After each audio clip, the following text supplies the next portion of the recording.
Au niveau de l'Europe, en matière de certification carbone, rien n'est vraiment clair. Alors, quelle est la situation aujourd'hui ?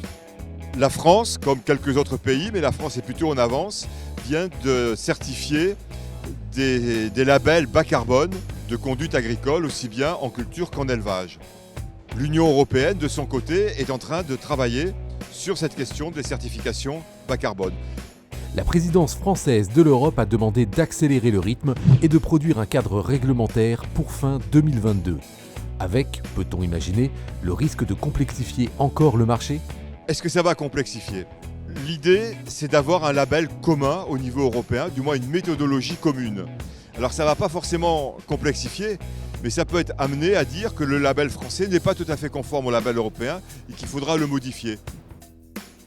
Le marché des crédits carbone est aujourd'hui privé, avec un fonctionnement de gré à gré. Alors, quel scénario pourrait se dessiner avec l'évolution des politiques publiques, notamment dans le cadre de la PAC ? On peut imaginer demain, mais ce n'est pas le cas aujourd'hui, qu'une partie des aides publiques soit assujettie ou soit majorée quand il y a une certification bas carbone. Donc on est bien sur une complémentarité et un effet de levier, une synergie publique et privée à laquelle on n'est pas trop habitué dans les dynamiques agricoles.